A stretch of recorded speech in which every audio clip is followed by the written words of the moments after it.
Valsad civil વસિયર road ઉપર વાંકી નદીના પુલ નજીક બે કાર વચ્ચે સર્જાયો ગંભીર અકસ્માત। કારમાં સવાર લોકોનો ચમત્કારી બચાવ।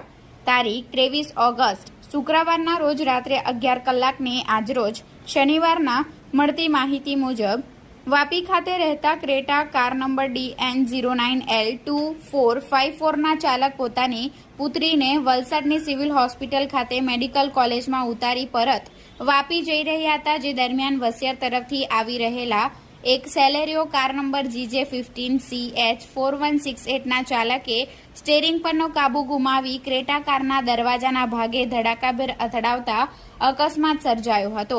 જો કે સમગ્ર ઘટનામાં બંને કારમાં ભારે નુકસાની સર્જાઈ હતી, પરંતુ કારમાં સવાર લોકોનો ચમત્કારી બચાવ થયો હતો। ઘટનાને પગલે પોલીસની ટીમ ઘટના સ્થળે દોડી આવી હતી અને બંને પક્ષ સાથે ચર્ચા કર્યા બાદ મામલો થાળે પાડ્યો હતો।